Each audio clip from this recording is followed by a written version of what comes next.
Good evening, everyone. My name is Anastasia Bezrikova, and I'm hosting tonight's event on behalf of the San Francisco chapter of the McGill Alumni Association. The amazing thing about virtual events is that it removes our geographical barriers and allows both our speakers and our alumni to join us from wherever they are in the world. So thank you very much for being here tonight. This event is going to be a first of hopefully many series of us interviewing McGill alumni entrepreneurs and discovering their journeys and discovering a different part of the industry that we might not know as much about. And tonight, I am very excited to introduce our speakers, Dan Novak and Erin Little, who are the Montreal-based founders of Landish Foods, which is a smarter food company. Danielle and I both did our BCom at McGill around the same time, but we've known each other since we took the school bus in primary school. So it's very exciting for me to see him and his fiance run a very successful CPG company. Landish is not Danielle and Erin's first attempt at entrepreneurship. They've started other companies together, and even Landish comes from a pretty significant pivot.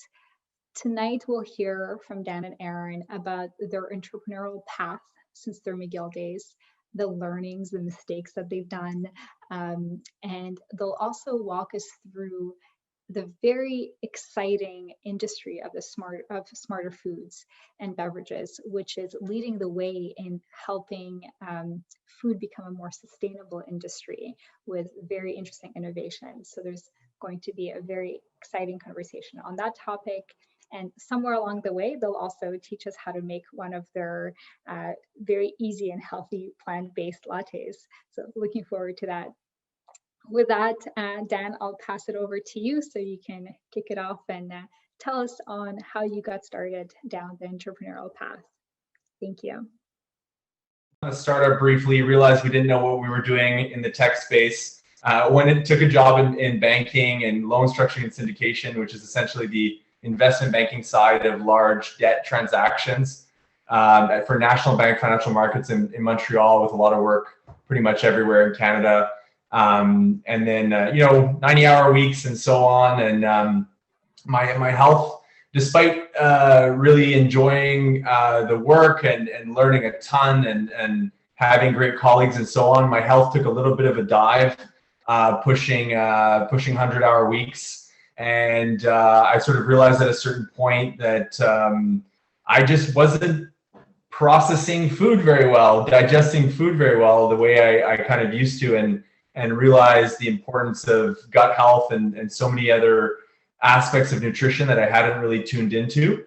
And sort of, gave some thought to what I wanted to do, and had saved up a little bit and decided to make the jump. And Erin was living a similar experience, maybe not quite as many hours, but just in a job that I wasn't, typical millennial, wasn't feeling, very inspired by, and had different interests. And then what I was doing, I was working for a computer company, which I had no interest in at all. So we started looking at, different things that we could do that were more entrepreneurial. And I started an e-commerce website for natural body care products from Quebec.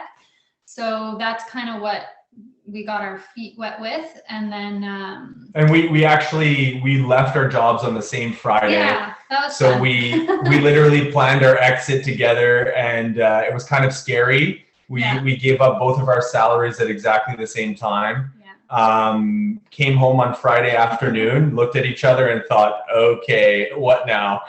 But actually, really, we both sort of left with a sort of vague idea of what we wanted to do, but just wanting to buy ourselves some time to think, to sort of replenish our internal resources and energy, and actually have the mental space to figure out what we wanted to do. Because with the hours I was working, there were no more brain calories or any energy when I get home late at night to think, what is something that's really going to, what is something that's going to fulfill us together.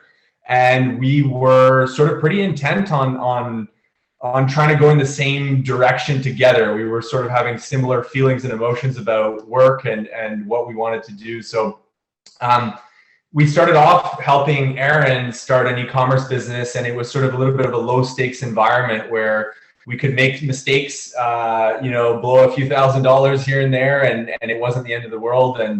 And so we learned a lot of the basics. We learned how to build a website, on our own. We the buying and selling, basic marketing and social media, supply chains, but without really coming out with our own product. So we were sort of more of a I guess a middleman, if you will.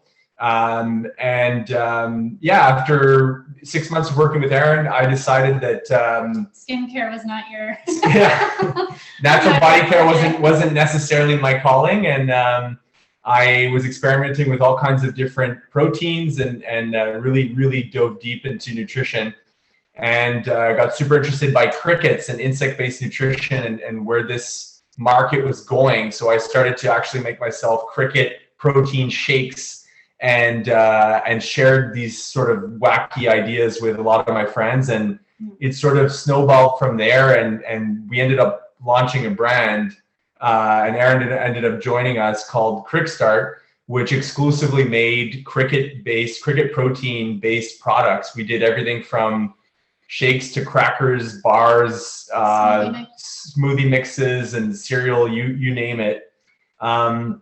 And we did that for about 3 years. And then starting in 2016 to 2019, we took the very, very hard decision to basically scrap all the marketing, everything we had put together, to completely rebrand and build a company from the ground up that is now Landish. And we could talk a little bit more about just the rebrand process, and when to kind of decide that something's not working well enough. So, but we'll get to that in a bit more detail in a bit. And I'm just okay. I like the comments on the chat. Thank you, Melissa and Anastasia. So basically, Landish is we call ourselves the smarter food company. We're going after alternative proteins. Every kind of alternative protein you can imagine, we are integrating it into our portfolio of products. We do functional foods. We'll talk more about functional foods and what that means, from mushrooms to roots and algae and all kinds of stuff like that. We're into byproducts, how to more effectively use to reduce waste in different industries, including the waste of produce. So Landish, we've been building it for the last couple of years, and have learned a ton, and we're finally sort of on a path where we realize, okay, this is not going to be a complete failure. At least we feel quite confident that we've established a brand that we can now really get behind and grow aggressively. So I'd like to talk to you guys a little bit about some of the different topics in smarter food and nutrition. So I'll share my screen, and we can take a look at just a quick few points that I wanted to cover, and it might just jog your minds and make you think of any questions you might have about the space. Okay, so just want to talk about 8 approaches to smarter food and beverage for the next decade and beyond, pretty much, which is what we're most interested in. We're most interested in the future of food and how we can think more smartly, if you will, about every aspect of food and its supply chain. So the first thing that we're really big into is alternative proteins. So of course, everyone's been talking about plant proteins, and it's been, you've seen huge companies really gain massive momentum, and lots of IPOs, and oat milk and alternative dairy products and everything. So I think this one's pretty well known, and I probably won't be able to add too much to what you already know about plant-based proteins and the potential plant-based proteins. What often people know a little bit less about, and which is still a smaller market, is the insect-based protein market. So as I mentioned, this is really what we started in, and we initially started with crickets. Here I'm going to show you. What this is our blog. Okay, this is another project we're looking into very shortly. This is a cricket farm in Canada, And we actually are partners in this farm. We invested early on in this cricket farm. It's in Ontario. Speaking of McGill, another interesting connection is that another guy called Mohammed Ashur, who did his MBA at McGill des Hotels, went down to Texas, to Austin, Texas, to start another cricket farm, automated cricket farm called Aspire. And they're now moving to Ontario, to London, Ontario, building a massive facility. So interestingly enough, the two largest cricket farms in North America are both going to be in Ontario, and they both have a McGill connection, interestingly enough. And their company, Aspire, uses different techniques. They kind of use robots and crickets that are farmed in bins, essentially, in rows of vertically stacked bins.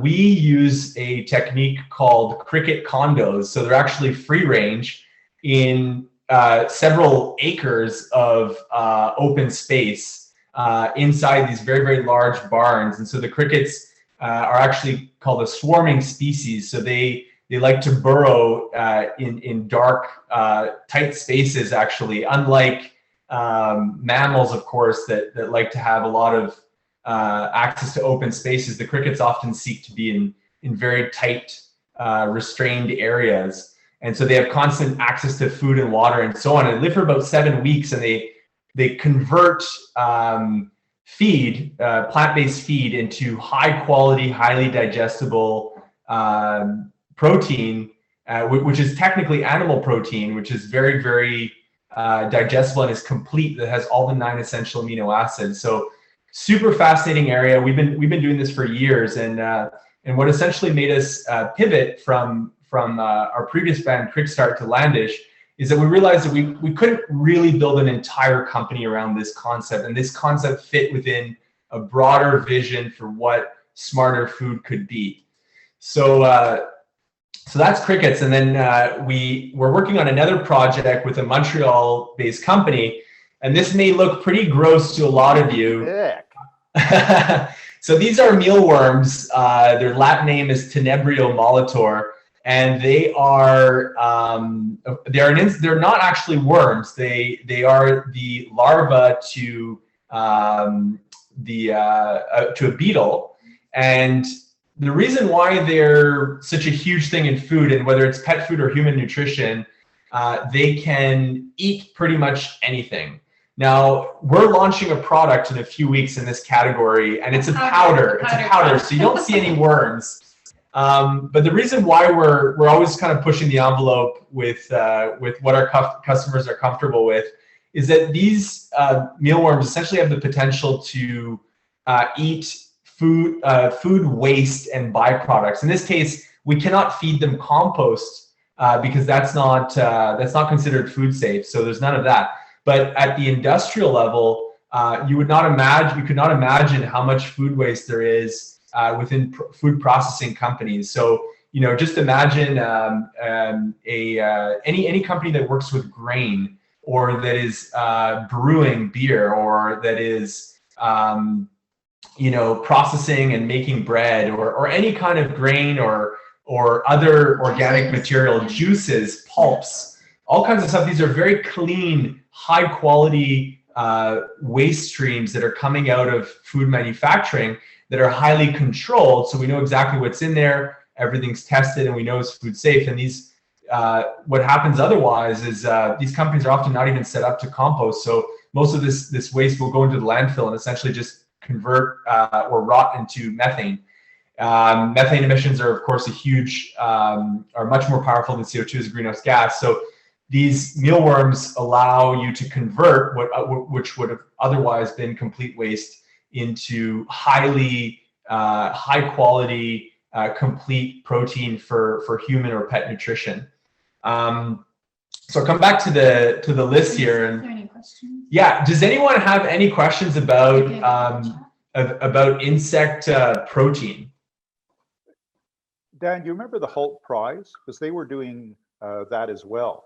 Yes, and I'm trying to find where you guys are. Oh, here it is. Here it is. Okay. Just click on the orange thing. Chat. There we go.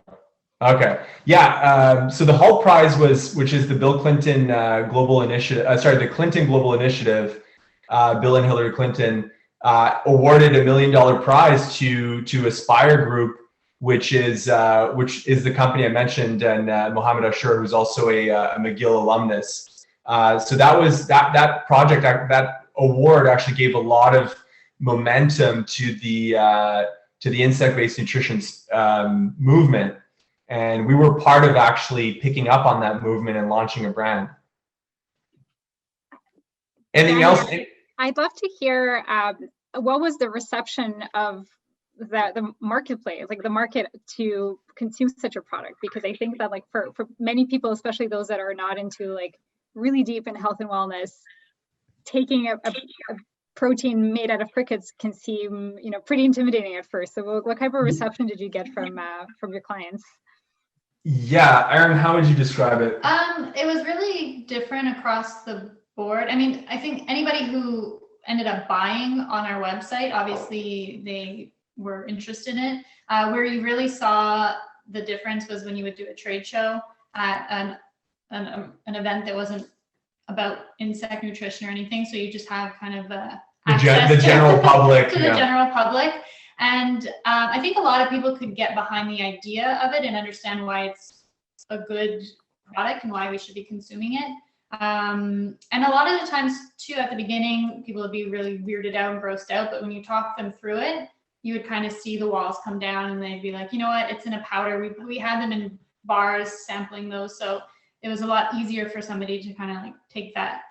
Yeah, and generally beyond that, there was, I'd say, a remarkable amount of openness. Interestingly, of the Canadian provinces, where we're based in Canada, and then of course we sold our products in the US as well. The US was a bit of a mixed bag depending on the region. In Canada, Quebec and BC were very open to it. And interestingly, Ontario and certain other provinces were quite conservative to the idea. It was such an interesting cultural contrast that you would that you kind of was made really evident.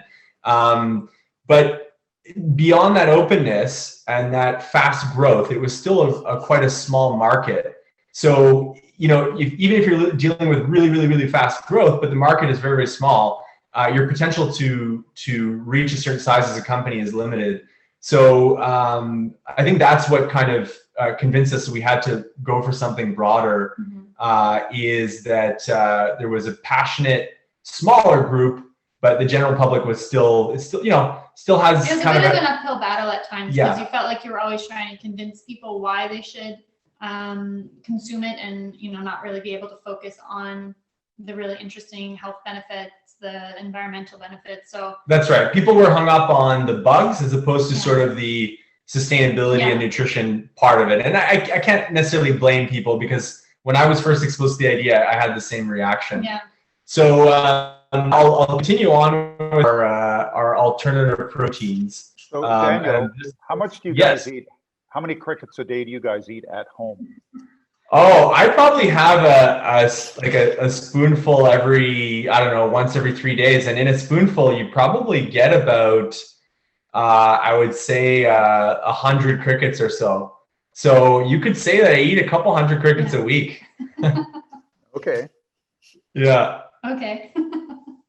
If you're sharing your screen right now, we can just see the chat bubble. So maybe you go back to the slide. Yeah, exactly. And I'm just sort of trying to figure out. Oh, here we go. Okay. So cultured proteins is another fascinating area. We are currently working with a California company to bring to market one of the first animal-free animal proteins.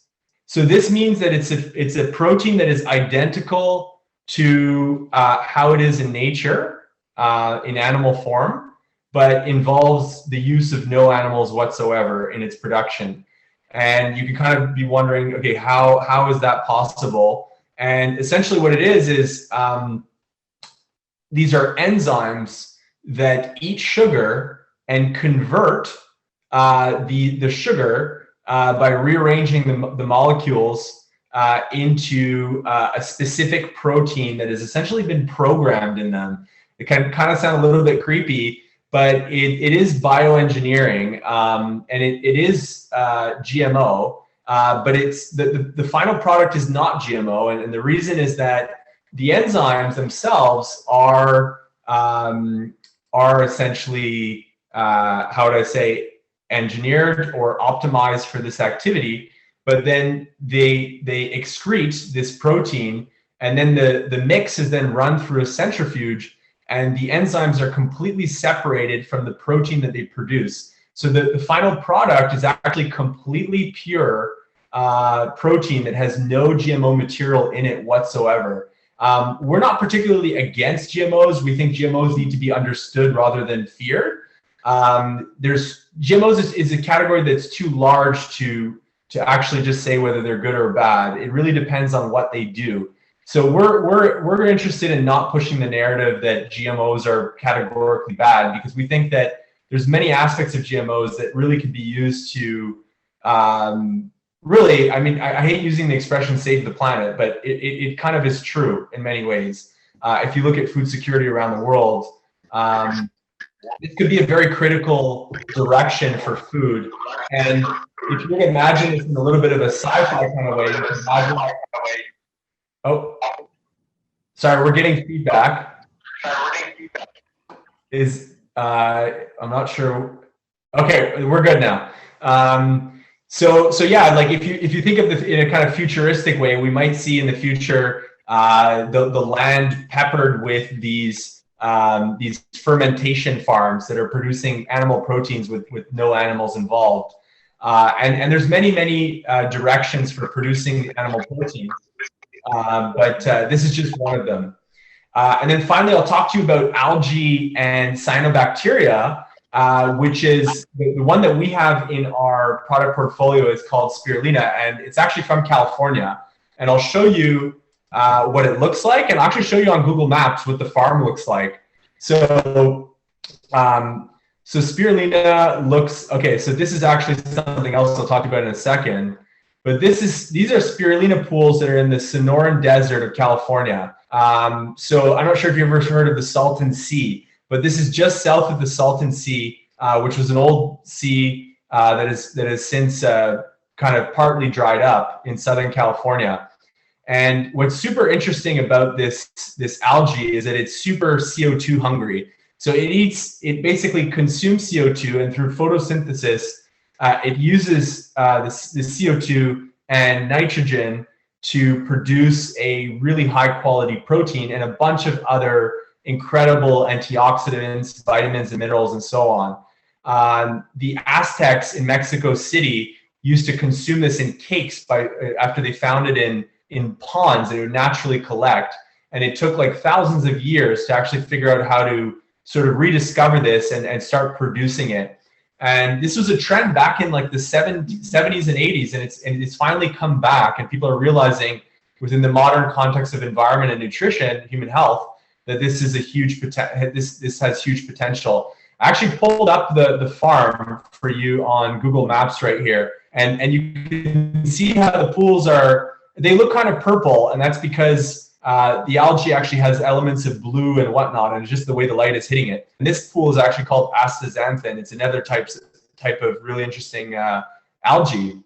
If we zoom out here, you'll see we're in a patch of green just adjacent to the Salton Sea in Southern California. So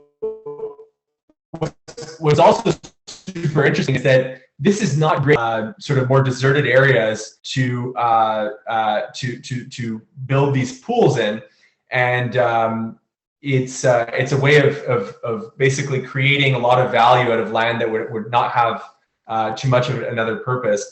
And if you think it's a lot of water, and you think of California's water problems, actually this takes 5 times less water per gram of protein compared to even just soy. But it's just because you see the water here and you don't see the water that goes into something like soy, so you think it uses a lot of water, but in fact, it's extremely water efficient and resource efficient in general. So Yeah, so that's really kind of an interesting one. And then the other one I want to talk to you is actually a plant protein, another company we're working with in Florida, and it's called water lentil. And it looks like this when you grab it out of the water. And water lentil is actually the most complete, when you isolate the protein in water lentil, it's actually the most complete plant protein ever known to us. It has not been popularized. This is the very beginning of the commercialization of water lentil. Water lentil is used in our, I actually don't have one in front of me, but our matcha latte with lion's mane mushroom is made with water lentil. And what's super interesting about it actually tastes like matcha. So spirulina kind of has a little bit of a funny taste you have to get used to, but the water lentil tastes like matcha tea. So a lot of people really like that. And the protein has a score of, I'm not sure if you know anything about amino acid scores, but it's got a score of 0.98 on 1. 1 would be a perfect protein, which is like animal protein, like eggs or meat. This is a score of 0.98. It's as close as we've ever come in a plant source for protein. And this is what it looks like when it grows in the water. It's the smallest aquatic. It's also called duckweed, right? Yeah, it's also called duckweed or lemna. There's other words for it. And this is what a pool looks like. This one's in Florida. And interestingly, and this is how they kind of collect it. It floats, it always stays floating on the top, and then they collect it essentially by scraping the surface of the water. And I'll show you this one as well on the map. So here we are in Ellesmere, Florida, and we're on, again, sort of agricultural land that would not necessarily have too much of another purpose. And it's been used to create these water lentil pools. So again, another fascinating area of plant protein. This is a plant. This is not an algae that a lot of people are not aware of, that we're starting to integrate into different products. And we plan on using this water lentil in actually multiple products that we're developing. So I'll try to accelerate a little bit here on, I tend to be a little bit verbose. I told you he's the talker. Yeah. So yeah, just quickly. I have one quick question on the, like, how do you engineer the taste? Like, for instance, you said spirulina might have a taste that some people don't like. Like, how do you formulate the products with the end taste in mind? What's the process look like? Yeah, so we're in the space of natural products, so we can't. In this case, we're not engineering any kind of taste, right? It's just about blends and what we're going to mix it with, and what kind of maybe fruit powders, or other proteins that we might combine them with, and sometimes it just tastes like what it tastes like, right? And a lot of the market that is, I guess, a lot of our customers are, some of them are more focused on taste, and others are just really interested in the health benefits and sort of naturally come to appreciate a natural taste that they wouldn't have necessarily otherwise liked. So yeah, I mean, this is the first generation product that we have. It's a spirulina mixed with some seed proteins, including hemp, pumpkin, sunflower.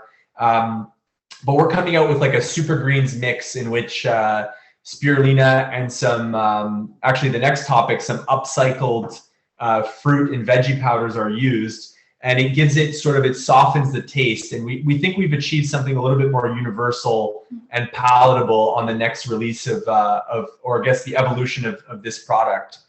So yeah, the next thing I was going to talk about is, and if anyone has any questions, again, interrupt me at any time. Smarter use of byproducts. So there's so many industries that are producing these byproducts, and a lot of them are going to waste. So this is our marine collagen right here, okay? And it's made from wild fish skins that essentially don't really serve another purpose. So what is driving fishing is the demand for fish fillets that you buy at the grocery store. And there's a lot of talk about the sustainability of fishing and our oceans and so on. Well, there's a waste product. We don't necessarily always call it a waste product in our marketing, but it is. It's a byproduct of the industry that can be used to create an incredibly high quality collagen product. So this product for us, which is our collagen, this is our Canadian label. This is the US label. It's really fantastic and impactful, and It helps with cartilage, joints, skin, hair, nails. It's amazing. It's essentially a very particular set of amino acids in high concentration, and it's lab tested for everything you could possibly imagine to guarantee purity. So that's a sort of what we call a smart use of byproducts. Then we have this whole topic of upcycling. So upcycling is when you essentially take like produce that would be wasted and you give it a second life. In our case, we're working with a company that is buying produce that would go to waste otherwise and then turning it into a powder using a patented process that maintains the antioxidants and sort of as close as possible to the original nutrition profile of the fruit or vegetable. You would not believe how much produce waste there is in the US and in Canada and all around the world. Grocery stores, suppliers, farms, everyone is throwing out truckloads every single day of perfectly good produce. It is not damaged, it's not moldy, there's nothing wrong with it other than the fact that the supply chain cannot accommodate it at that point in time. So if you have a really strong harvest of a particular crop from one year to the next, you already know how much the market can accommodate. It's not 1 year from 1 year to the next that people are all of a sudden going to start consuming double the number of blackberries, right? Or blueberries or carrots. So if you have a particularly strong year, guess what? They throw it out and it doesn't even get composted. It goes to the landfill. It just goes there to rot and turn into methane. If you're talking about addressing climate change and our sustainability as a planet, eliminating food waste is one of the first things that we need to tackle. Not only are we talking about methane emissions and the lost nutrition when it comes to food security, we're talking about all the inputs. Imagine all the fertilizer, all the carbon emissions, all the energy, all the water, everything that has gone into growing this is now thrown out.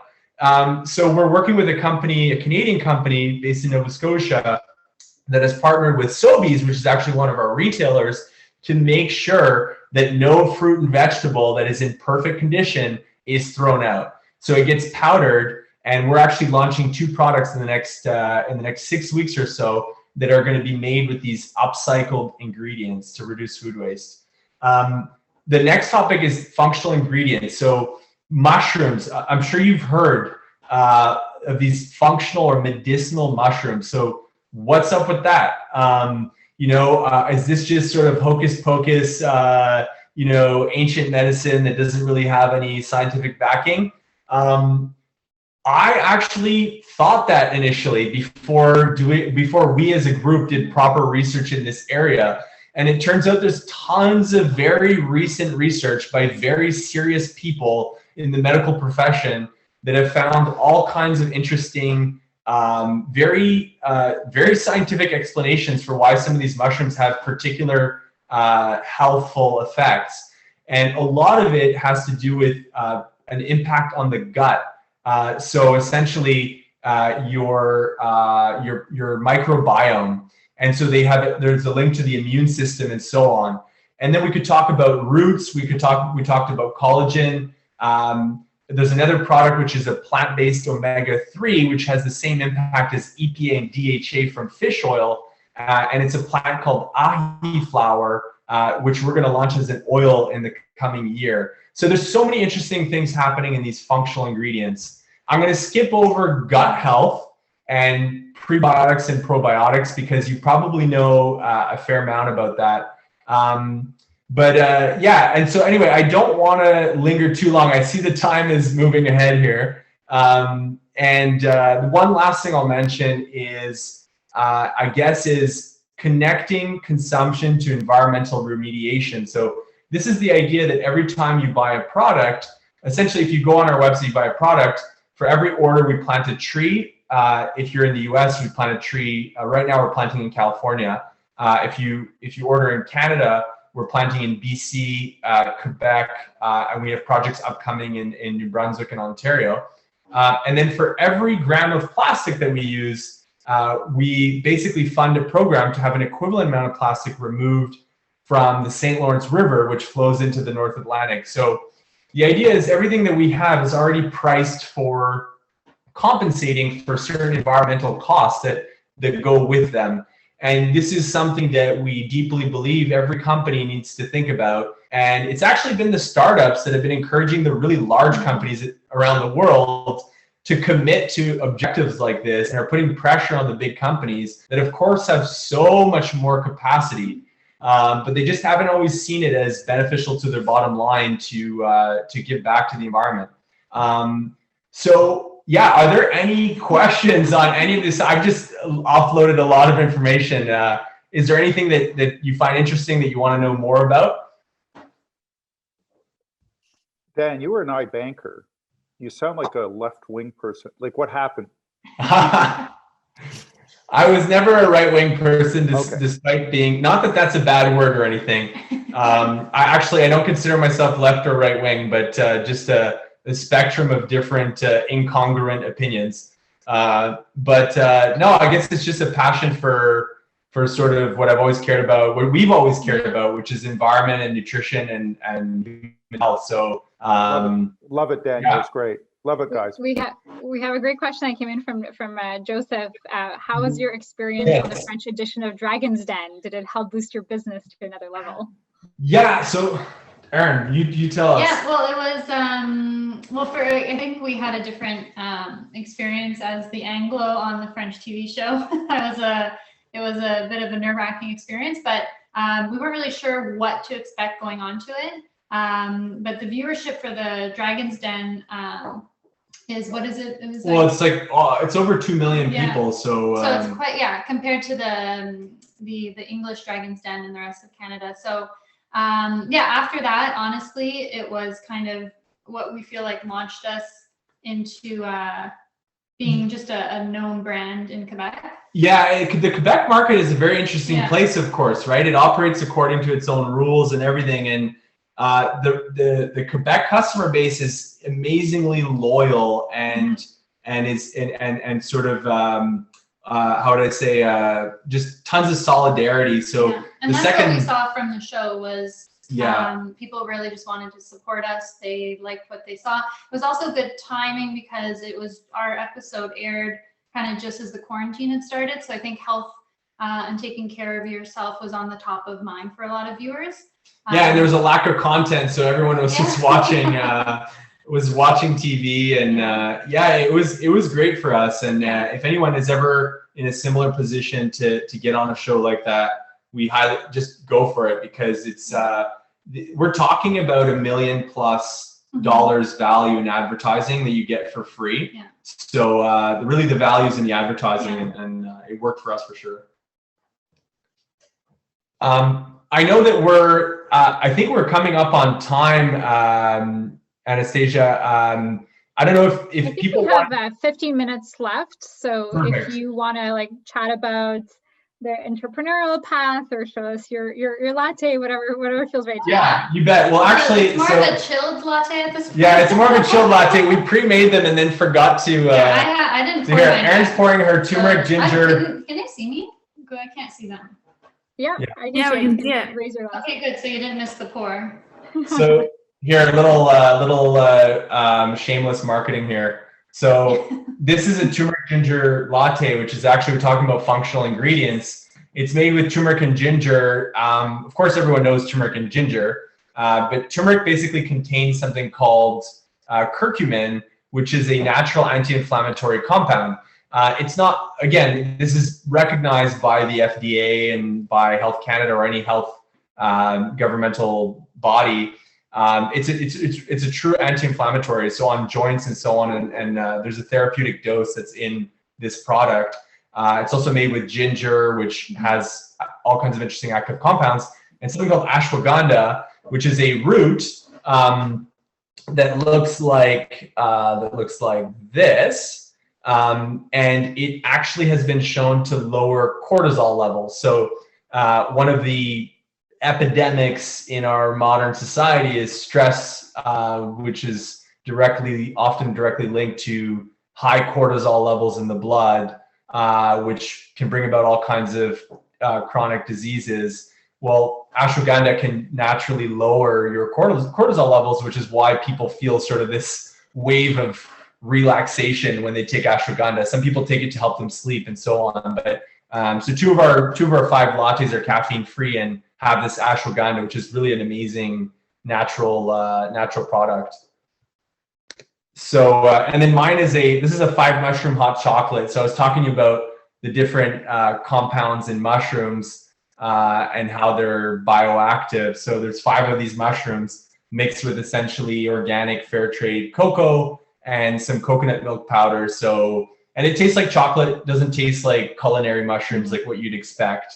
So actually, if you don't like mushrooms, you don't have to worry about it.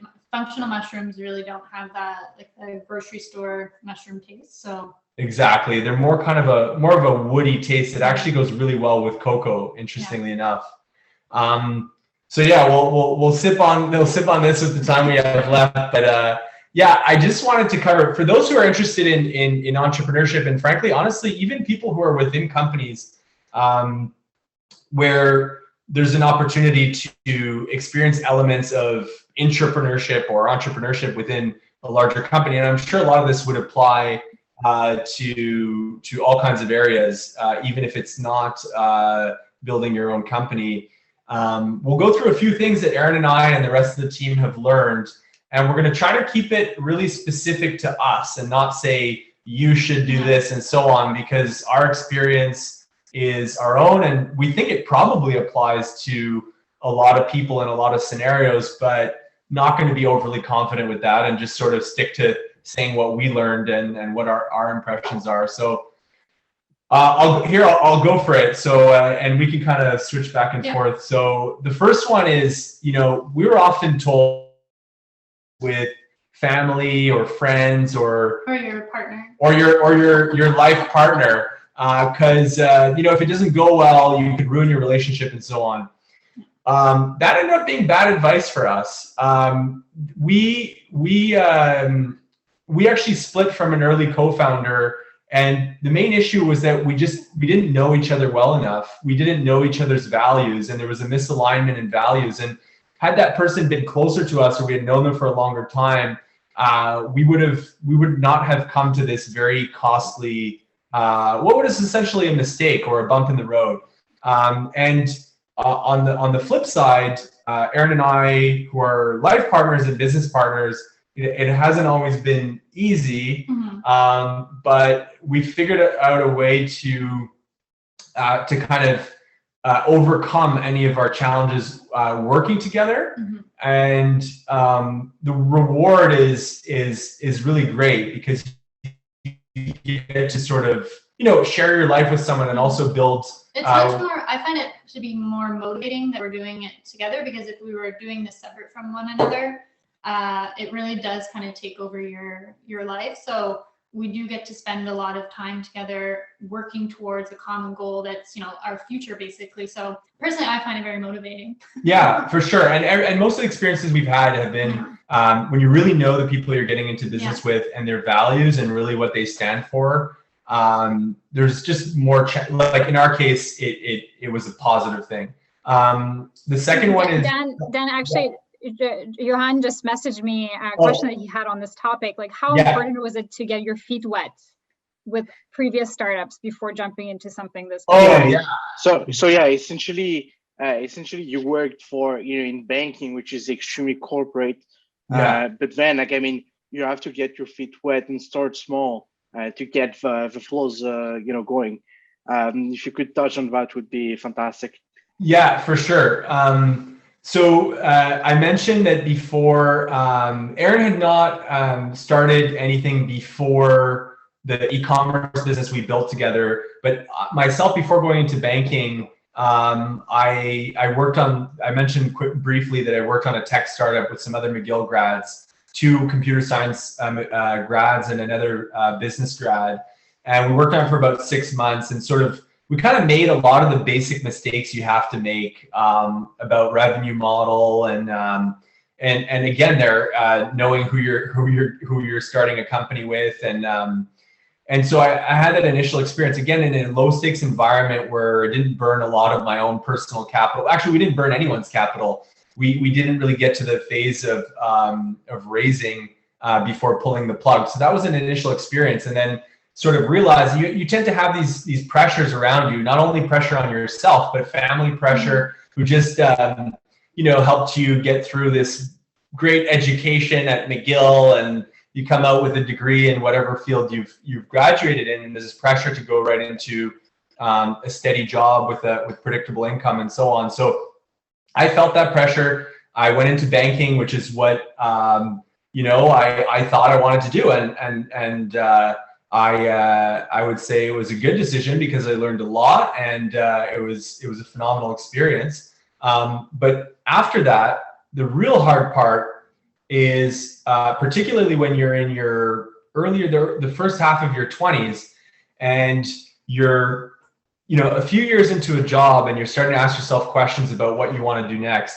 And at that point in time, there's actually very few people within, I'm speaking in my own terms, there were very few people in my close, tight-knit network when I was that age who could kind of tell me, give me a whole lot of guidance about what my next steps were if I was going to leave the security and the structure of a very corporate job.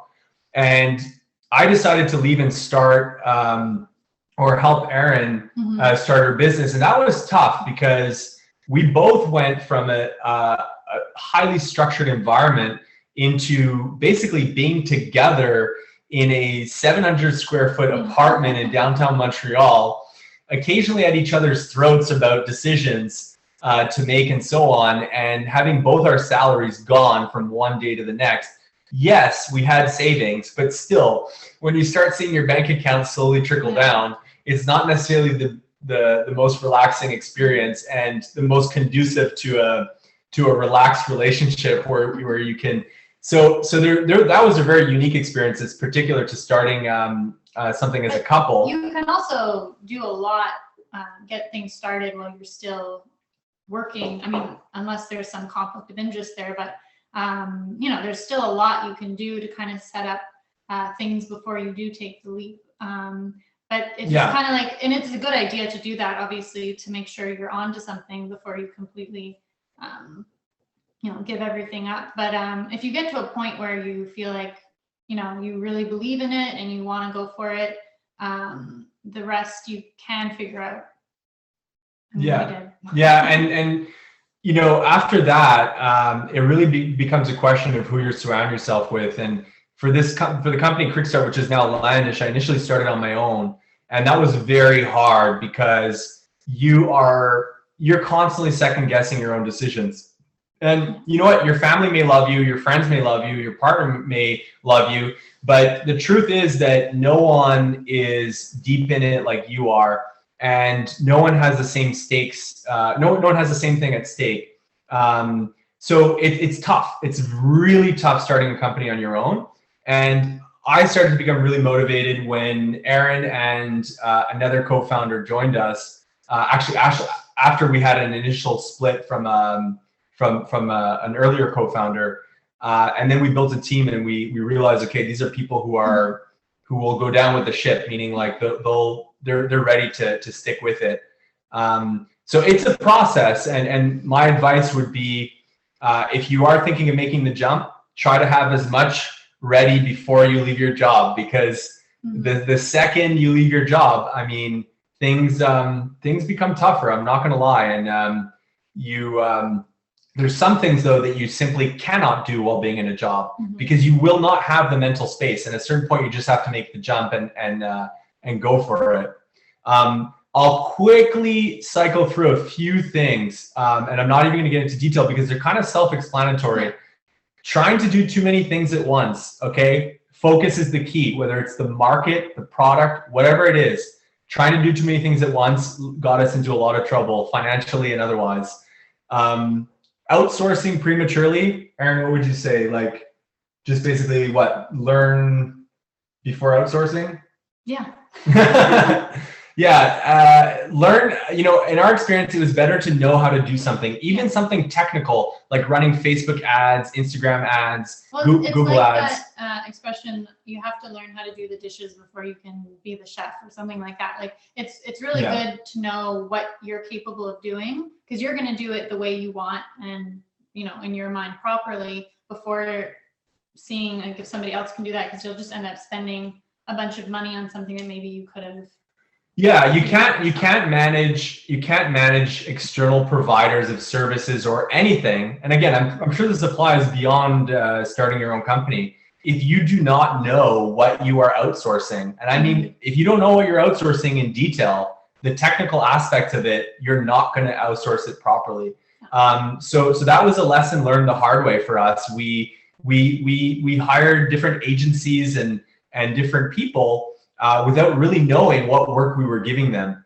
Letting others dictate our agenda, so not saying no nearly often enough. This is managing your company from your email inbox. So an email comes in and you respond to it, or you're somehow swayed to think that, just because someone else suggested a particular marketing idea to you, it's in any way relevant to what your plan is. So Dan, actually, Professor Carl Moore had a question regarding this. Like, how do you know if you are wrong with your idea?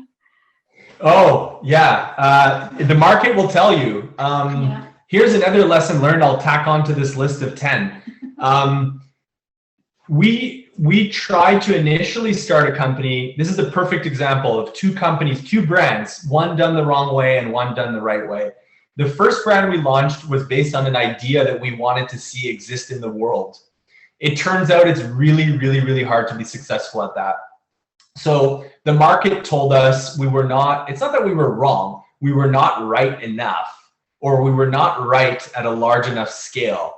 And dollars told us that. The sales were not large enough for us to sustain ourselves over the long term and scale a company the way we wanted to. So the second time around when we launched Landish, the market has been telling us that we're right, and products start to sell themselves, and people start talking about your products to other people and so on. And you're basically told, okay, we feel like we're at least right enough in the way we want it to be when your sales data tells you. Of course, you have to give your sales a chance by doing marketing activities, but it becomes pretty obvious when you're not right.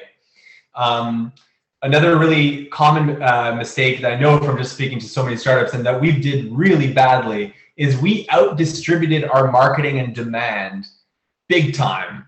On our previous brand, we launched in about 800 stores in Canada and the US, and no one knew who we were. So our products end up on the shelf, and guess what? Nobody was there to buy them. No, and particularly we're talking about insect-based foods sitting on a store shelf with no one knowing about your brand. Miracles just don't really happen in this business. So they just sat there, and guess what? Because we were a very junior company, we were not able to negotiate not guaranteeing those sales to those retailers and our distributors. So they just all returned the product. I remember like our faces collectively when we found out we were getting about 150 grand of product returned to us, right? So that's a question of out distributing our marketing. The second time around, we took an online first approach. So we went online, and then demand just started naturally to come, and we were able to gradually iterate on our products and develop close connections with consumers. And now we're launching in Whole Foods this summer in Canada, and hopefully not too long after in the US, and in other big chains or very targeted health chains similar to Whole Foods. And already when we launch in a store, we have immediate pickup because we've spent so much time marketing our products and gaining and building the demand for our products before actually launching in stores. So another one is spending more time on acquiring new customers than on existing customer relationships. So we've realized as time has gone on that our existing customers are the most important people in the world. They guide what we do, and spending more time on them rather than less is the way to go.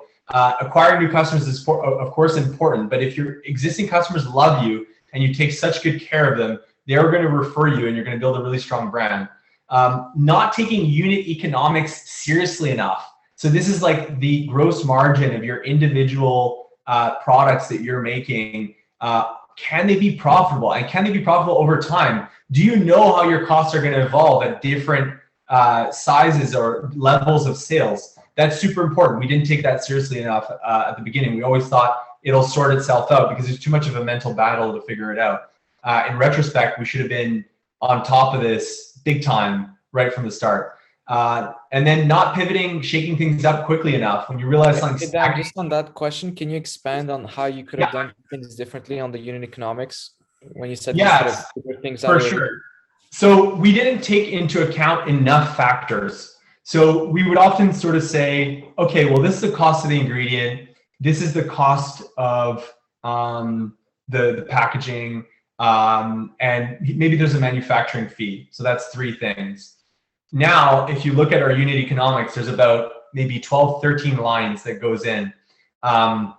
We have our donation to One Tree Planted and the other organization that does the plastic cleanup. We have the labor that goes into putting it into a box to ship it to an e-commerce customer. We have the shipping fee to the online customer that is included in our unit cost.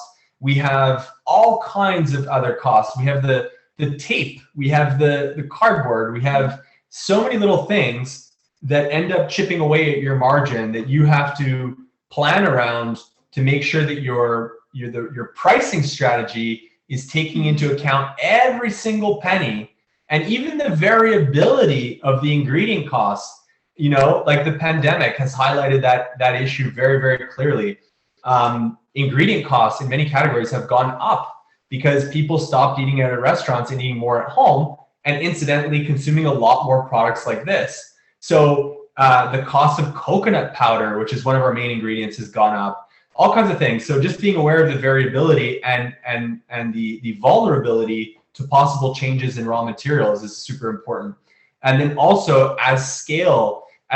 So yes, it costs me this now, but how should I consider my pricing strategy on the basis of the volume that I could get to in a year or 2 years? So is there a meaningful projection? Have I asked every single supplier for not only the price at the volume that they're selling me each item now, but have I asked them for prices at every future potential volume that I can hit over the next 3 years, let's say? So having a much more holistic view of what unit costs are has been instrumental in making us, allowing us to drive really solid gross margins and then invest that money back into our marketing to acquire new customers and grow the brand. So does that help? I'll take that as a yes. So yeah, I know we're coming up on time, so I'll say 2 more things. So planning or projecting too far into the future. And again, I don't know how many jobs this might apply to. When I was working in banking and when Erin was working selling Asus computers, you know, these are big corporations that have a lot of historical data in order to produce projections. We as a startup, we were too often projecting revenue over a year and 2 years and so on. It's meaningless, completely meaningless waste of time. We should have been spending on doing what was going to generate revenue today and tomorrow and next week, and just putting the pedal to the metal, being hard at work, as opposed to constantly hypothesizing about what we would want to do next. And we were often confused about this because every time we would talk to potential investors, they would ask us for projections. But it turns out that most investors don't really know what they're doing. It's the truth. Most people somehow think that these projections have some sort of bearing on reality, or they like it because it gives them some sort of emotional comfort in investing in a brand. But it means nothing. You can start getting to some semblance of meaningful projections once you've reached a few million in sales. And projections start to make sense for us maybe now, even just like on a quarterly basis. Things change so fast. So it really is about this week, next month, and maybe the quarter.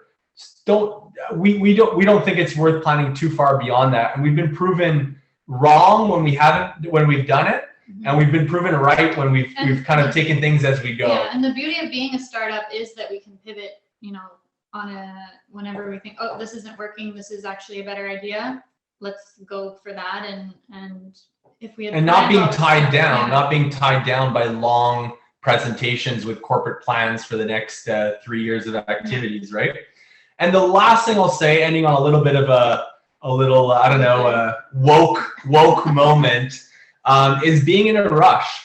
Honestly, if we kind of dig into ourselves and we think of where our psyche was at when we were starting, we were coming out of, well, university at McGill, in my case, Erin Concordia, but regardless, we were exposed to these ideas of these Cinderella story companies or these billion-dollar overnight successes.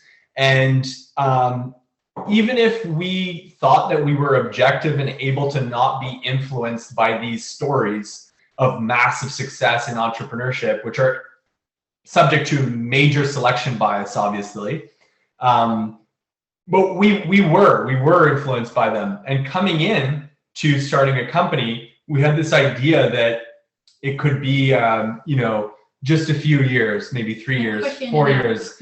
Maybe not a quick in and out, but sort of having this idea that, this was not an ultra long-term thing. And what that got us into was a position of not necessarily having fun and enjoying what we were doing, because we were thinking too much about our exit potential and what our sales are going to be in 3 years and so on, that we forget to just love what we were doing every day and appreciate the fact that we made a choice to do what we wanted to do, and we get to do that every day. And now we've really shifted our mentality to just constantly reminding ourselves that we really love what we're doing and that we'll do it for as long as not even as long as it takes. We will be sad to stop doing what we're doing. It doesn't matter how long it takes. We're enjoying ourselves, and that has led us to be much happier, even when things are really, really difficult at times, and sort of take perspective on the fact that it may sound cheesy, but it's not the destination. Really, it isn't. It really is about the journey and enjoy ourselves along the way. And I think this is something that, as we've come to realize it, you always slip back into these moments of sort of living in the future. And it just sometimes just takes someone to nudge the other person and say, hey, look how lucky we are that ... Yeah. So those are our thoughts on kind of, I guess, initially we talked about the space we're in and sort of some of the things happening and stuff that we're interested in working on. And then a little bit more of kind of the entrepreneurial side with a lens of what we did wrong, and I guess now how we're thinking about some of these things differently. So hopefully you guys found that helpful. If there's any questions, we're really happy to stick around. Dan, this is super interesting and such a fascinating space, and how it's transforming sustainability in the protein world as well. Didn't know a lot about that either. There's one question from Eloise that I saw pop up in the chat. Yes, let me open it. Actually, I can read it up. It's Someone mentioned very fitting for Earth Day. So Eloise is asking, how important is it for you to diversify your revenue sources, like selling to food service or doing private label? Do you think that's very significant for your business? Okay, so that's important. However, we've discovered over the last year the power of online, but it depends, because if we were selling ice cream or if we were selling something that had to stay frozen, like we call it cold chain in the food and beverage space, or something where we required a distributor food service, then it would be much more critical to us. But one of the reasons we actually we wanted to get into something where it was shelf stable and we could ship the product without refrigeration, because it would give us so much more freedom to go after customers and sort of build the brand that way. And so in our case, it's not as critical as it would be for a company that relies on the infrastructure in place that brings the product to the end consumer.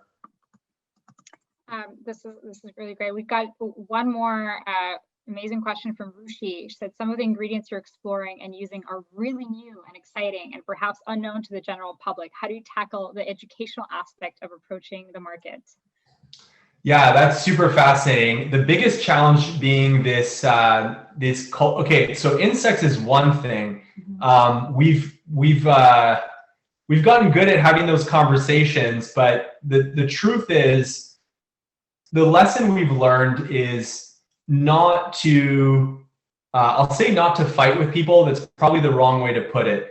It's not to necessarily fight people's instincts or engage in any way on any kind of adversarial level or be sort of holier than thou in any way with consumers. We have seen time and time again with mainly other brands that lecturing people or telling them that they're wrong or that that they really are closed-minded or claiming that one diet over another is sort of that their diet is unethical or whatnot just gets you stonewalled by consumers, like absolutely stonewalled. So our approach has been sort of one of just sharing a lot of information. A lot of the time it comes down to food safety. We didn't realize that early on, but a lot of it comes down to food safety. So when you're transparent about a lot of the processes behind these things, for instance, cricket farming, mealworm farming, and so on, these are entirely regulated by the government bodies, inspected by, in Canada, the CFIA, which is the Canadian Food Inspection Agency, lab tested, like lab tested way more than anything that you're eating at home. So we know that there's no heavy metals in there. We know that there's no pesticide contaminants. We know all this because it's been lab tested for everything you could possibly imagine. So when you start talking like this, it definitely reassures people. It doesn't necessarily bring people to think like you're thinking about eating insects, but it definitely alleviates a lot of the concerns. So there's figuring out what the concerns are and addressing them. When we're talking about cultured proteins, okay, and this animal-free animal protein that we're working on with this California company on launching, that's a really, really challenging one because the market these days, we believe in organic. We believe in certified organic. Most of our ingredients are certified organic, but when the topic comes up of biotech, okay, and the potential that biotech has for the future of food, the future of humanity, literally, like it can sound cheesy to put it that way, but it's true. We're trying to find the right area or the right degree of challenging preconceptions about some of these things. So it's going to be a lot of work to figure out how to convince the public that these animal-free animal proteins are completely safe. And in fact, they are pure and we know everything that goes into them. There's not a single hormone or antibiotic or anything that's in there that we don't want in there. So, and it's identical otherwise to its natural form. So again, I think it's just sharing the science and then, I guess using a little bit of human psychology, but we're going to have to navigate each and every ingredient as we go along, and some of them are going to be more challenging than others. But it's going to be interesting. The advantage of being a startup and the advantage of selling mostly online, in our case, 86% of our sales are direct to consumer, is that we can iterate a lot and we can have two-way conversations with consumers and customers and understand really quickly after launch how they are responding to our message and tweak as we go along. And what we're blown away by is how open people are to you being transparent about your journey, your process. People love engaging on these topics. So especially the types of consumers that are early adopters, they're often the most open. So yeah, long-winded answer as usual. That's a very, very good point. And I think that particularly your customer must be oftentimes finding you because they're searching for that type of thing. So it's like you're educating them, but they're coming with an open mind to learn about this. Exactly. Guys, thank you so much. This was so interesting, very fun, both, very interesting from an entrepreneurial angle and from a sustainability angle, from a health perspective. So this was great. This is our first time trying to interview an entrepreneur from our McGill alumni community. That's amazing, and we've got to keep it going. And thanks so much for inviting us. Honestly, thanks so much to everyone who is here and who listened. We so appreciate it. And obviously, if we had more time, we'd love to know what you all are up to. And if there's anything that we talked about is interesting, this is the McGill network. So feel free to reach out. Erin and I are on LinkedIn. You can find us, send us a message. Super happy to answer any questions or connect over anything that you might be wondering. Maybe it's about entrepreneurship, maybe it's about food. We're just happy to be helpful in whatever way we can. Thank you so much, guys. Thank Have you. a great evening, everyone.